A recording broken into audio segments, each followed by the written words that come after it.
I've wanted to do this road trip across America for a long time, from the cities of the East, through the Great Plains of the Midwest, to the wildlife and natural beauty of Yellowstone, visiting the stunning national parks of Utah, before ending up in the gambling and entertainment mecca of Las Vegas. We're driving across the USA.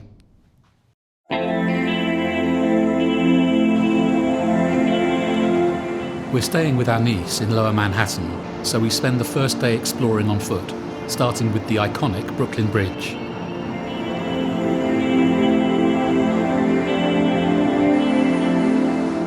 Some people like to see the city from the air, but I like a freebie, so we get on the Staten Island ferry, which passes close beside the Statue of Liberty.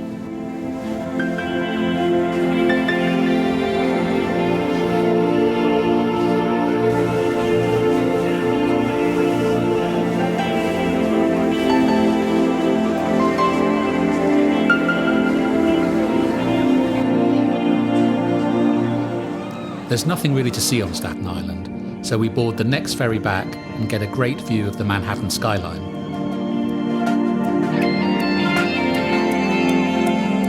After arriving back, we continue on to Wall Street and the financial district.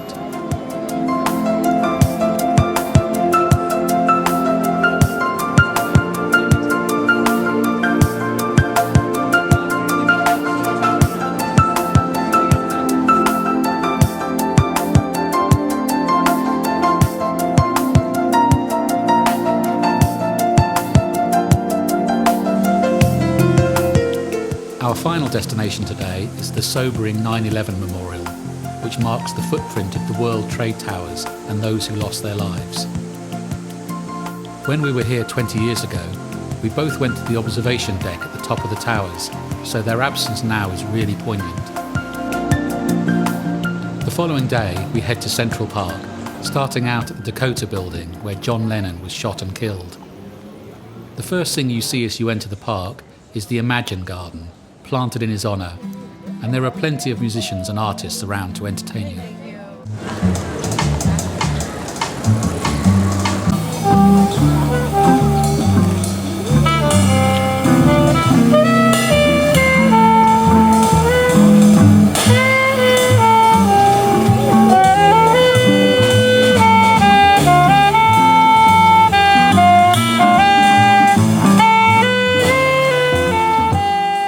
There are plenty of activities on offer too, from boating to baseball.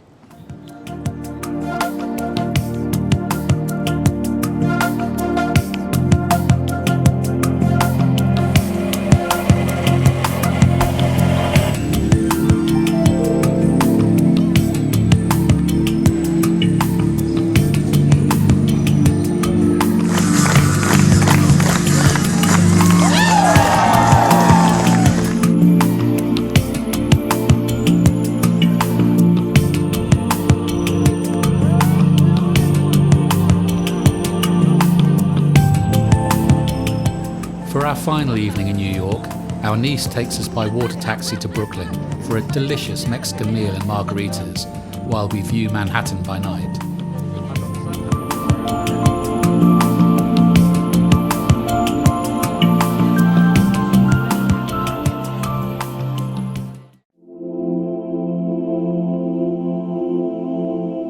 Our first day of driving is also our longest one, 9 hours to Columbus, Ohio.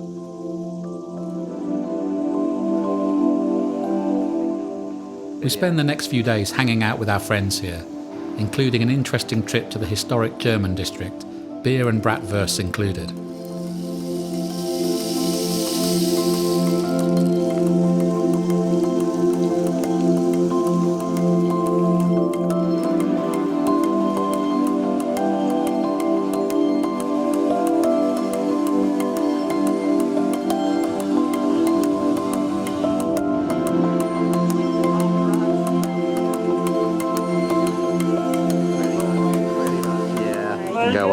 Lieben, bleiben, glauben.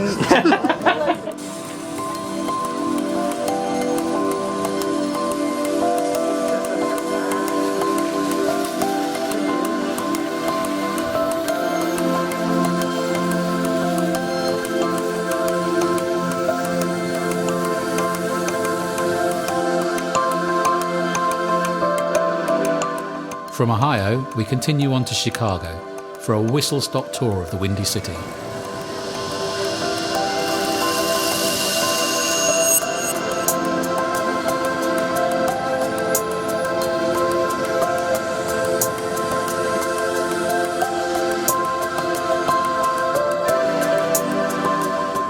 In Millennium Park is the Cloud Gate sculpture, also known as the Bean.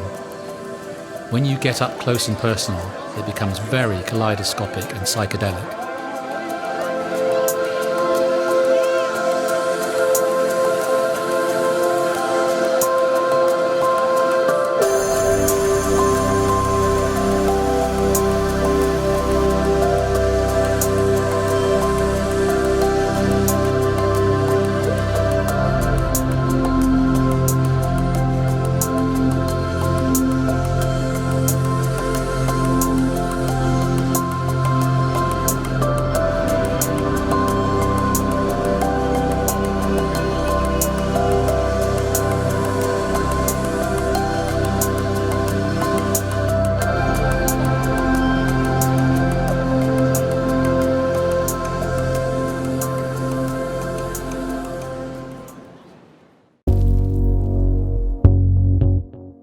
From Chicago, we head west across the Great Plains of America, a large swathe of featureless flat land punctuated by the occasional farm.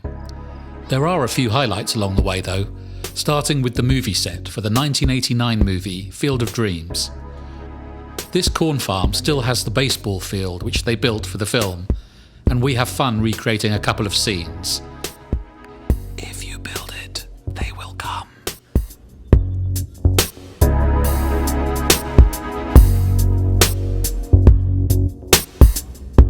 We spend the night in Sioux Falls and have a quick trip to the namesake waterfalls of the Big Sioux River before continuing across South Dakota. In Mitchell, we have to take a look at the famous Corn Palace, where each year a new design is created out of thousands of ears of corn.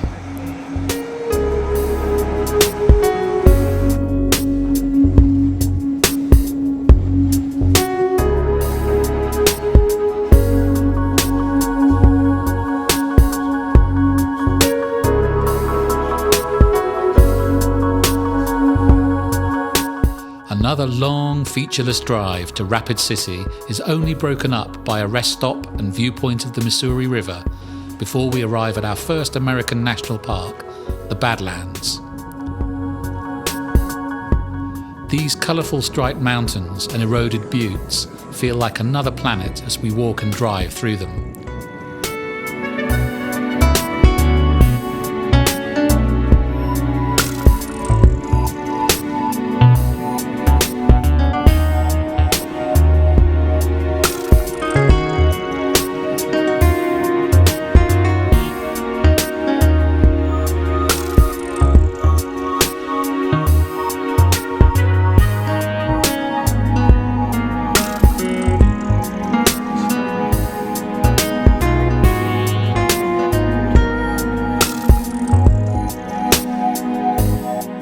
The beautiful weather turns decidedly windy and thundery, but as we leave the park, the blue skies return and we get to see some prairie dogs popping in and out of the grassland.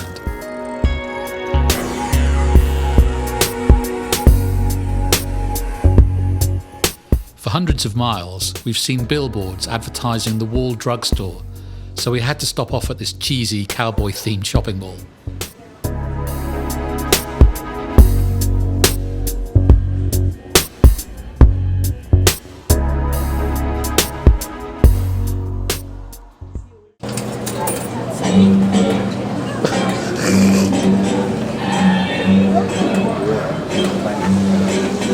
That's a man who gets the funny papers we all know.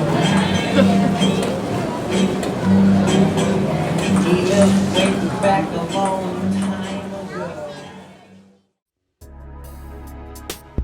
The next morning, we're heading into the Black Hills to see its most famous monument, the instantly recognisable Mount Rushmore. Carved over 14 years and completed in 1941.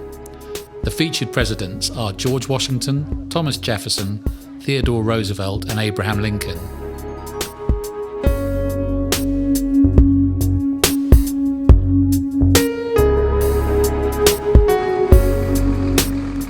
thought it was a fictional place in a TV series, but no, Deadwood is a real place, complete with Wild West saloons and casinos.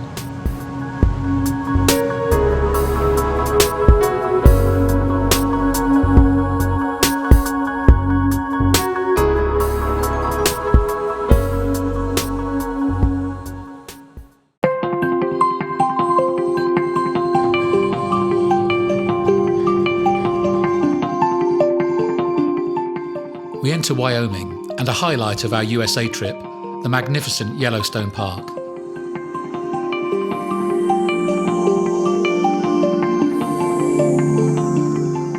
Due to its size, we're taking 2 days to explore, and we start by driving up the east side, where we soon come across herds of bison.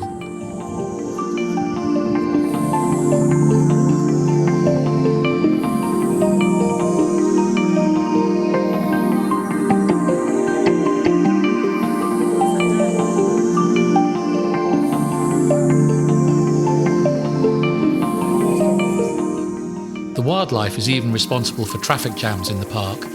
I guess bison find the roads easy to get around on, just like us.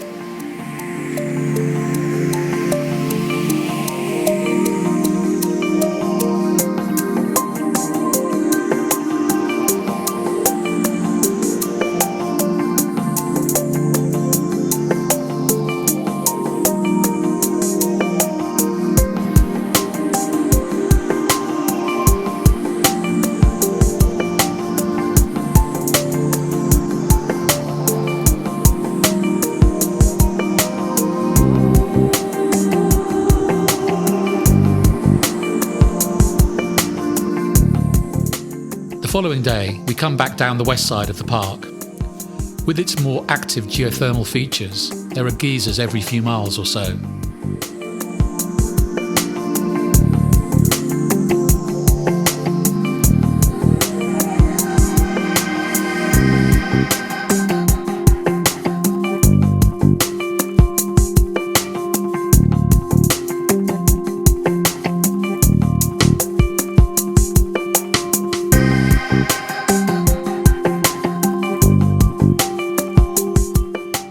The aptly named artist paint pots and grand prismatic spring are so colourful, caused by the heat-loving bacteria which thrive in these hot waters. You wouldn't want to get too close to these acidic boiling waters though.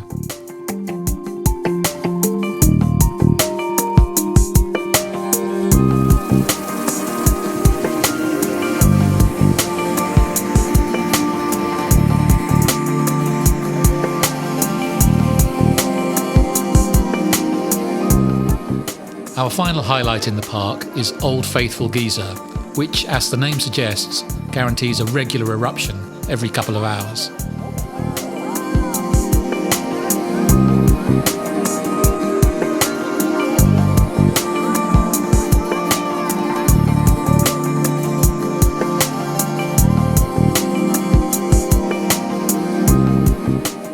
Leaving Yellowstone, we pass through the scenic Teton mountain range, before arriving at our log cabin in Victor, Idaho, ready for a very special day tomorrow.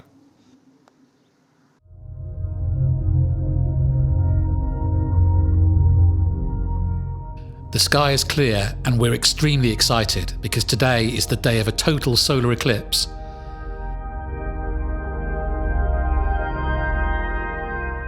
Donning our special glasses, we watch the moon pass across the sun, although without the glasses, the light hardly fades at all.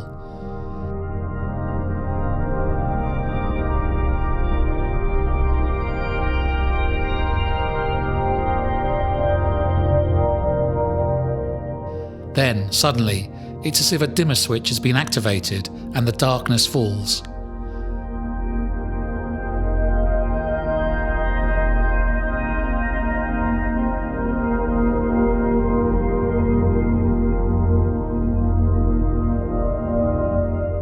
It's an emotional experience as the moon hangs like a black orb in the sky.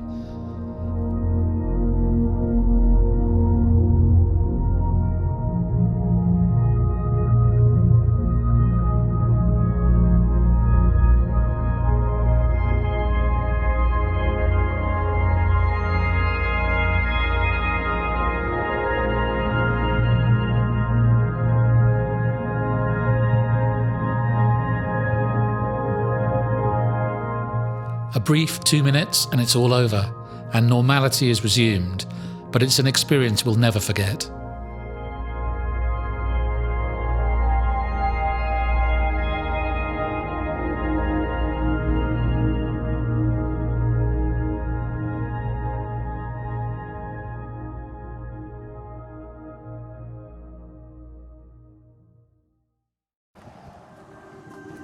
After the excitement of this morning, we have a more sedate tour of an elk farm in the afternoon, seeing these graceful animals where the antlers are as prized as the meat.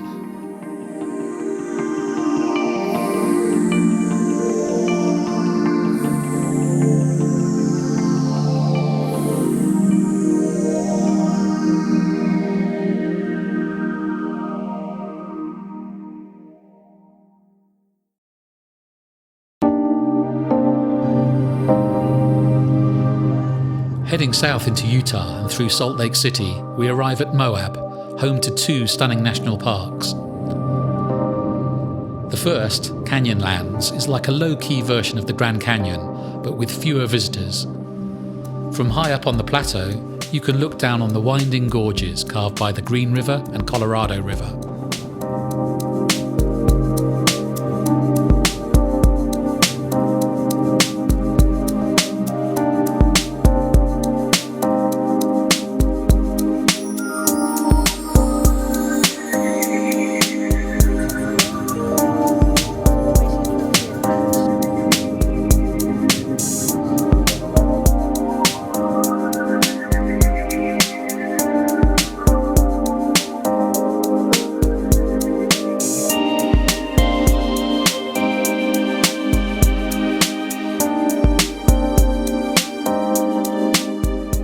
On the other side of the main road is Arches National Park, a quite different experience as you see the rock formations from below rather than above. The park is famous for its sandstone arches, including the famous Delicate Arch.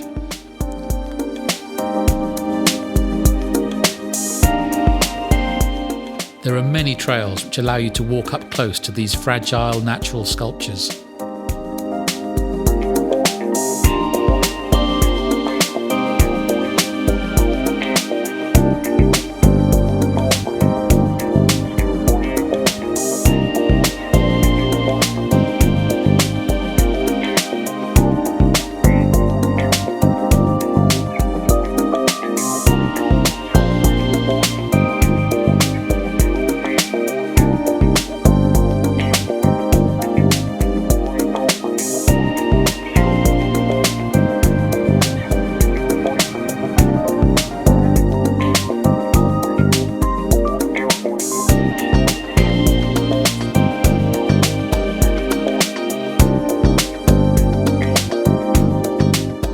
Continuing south into Colorado, we get up early in the morning to visit the Cliff Palace at Mesa Verde. Although much is still unknown about this location, it's believed to have been built as a defensive dwelling by an ancient Native American people called Ancestral Puebloans. Built over 20 years in the 13th century, it was suddenly abandoned, leaving this eerie reminder of an ancient society.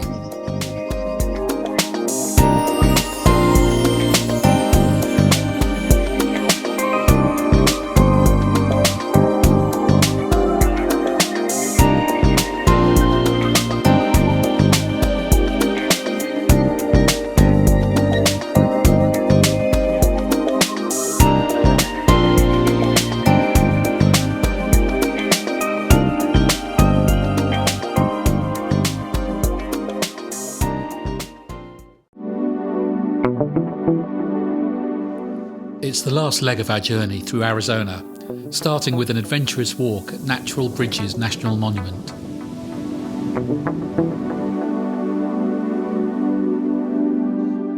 We scrabble down stairs, ladders and across cliff edges to get a good view of the largest bridge, called Sipapu.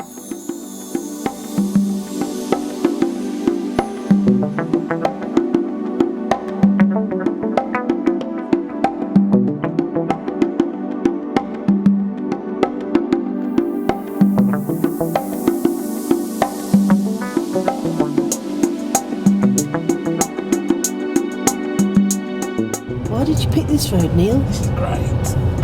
Why did you pick this road? Oh, and down the side, I'm going to show you where this road goes. It goes, well, I can't even see where it goes, but it comes down there. Oh, and then it goes all the way down there.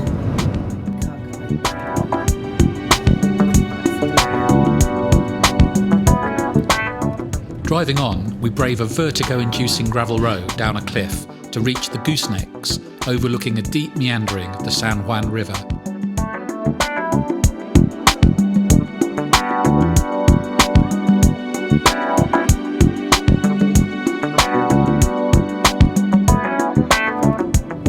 From here, we drive the 17-mile track through the Valley of the Gods, enjoying the uninterrupted scenery of mesas and buttes.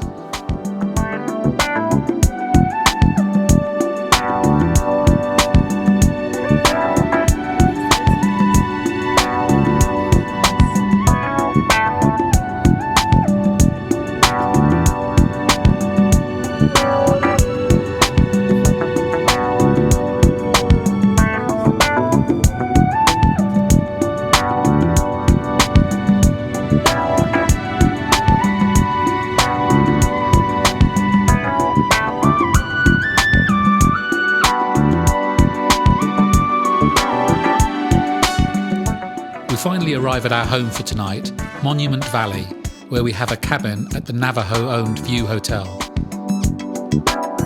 Famous as a backdrop for numerous John Ford westerns, there's nothing more to do here than sit on your balcony and soak up the atmosphere of this place.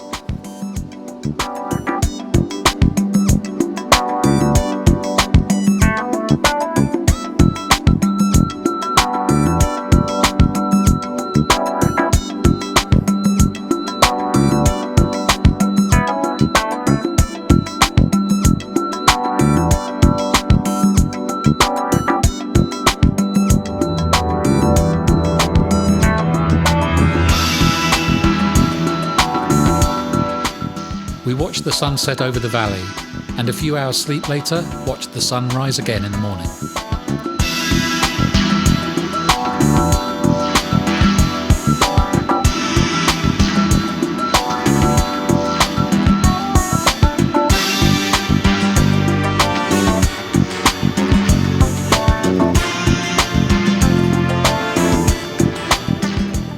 In Page, after a bumpy off-road ride, we arrive at a very special place, the Secret Canyon. This is a great example of a slot canyon, formed by years of wear, with water rushing through the sandstone rock.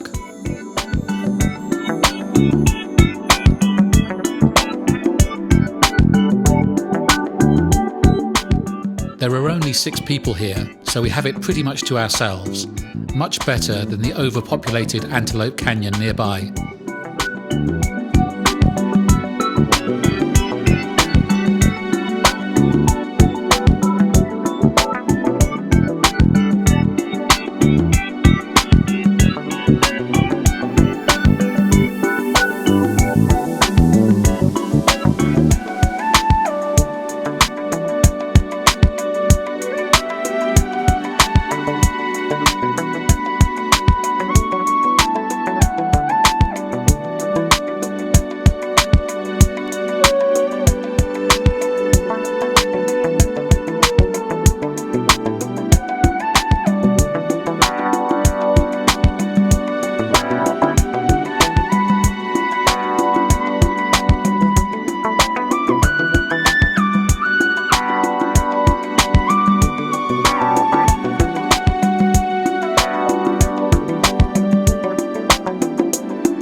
After a brief lunch stop at Lake Powell, it's on to our final park, Bryce Canyon.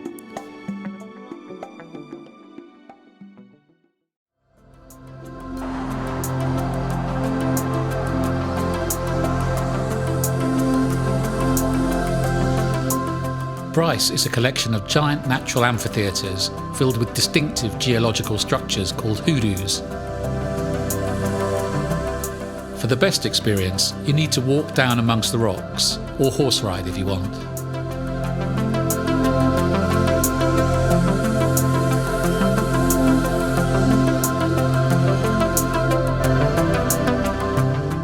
We encounter a rock which looks like Queen Victoria, before continuing through the hoodoos for a couple of miles.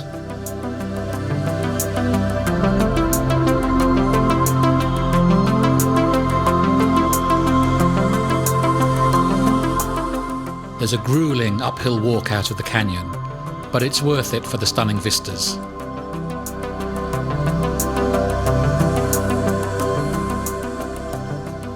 Well, that's it for our road trip. We've covered 4,500 miles through 19 states, and now we're going to cap it off with a few days relaxation in Las Vegas. Unfortunately, we can't show you what we get up to there, because, as the saying goes, what happens in Vegas stays in Vegas. See you on the next trip.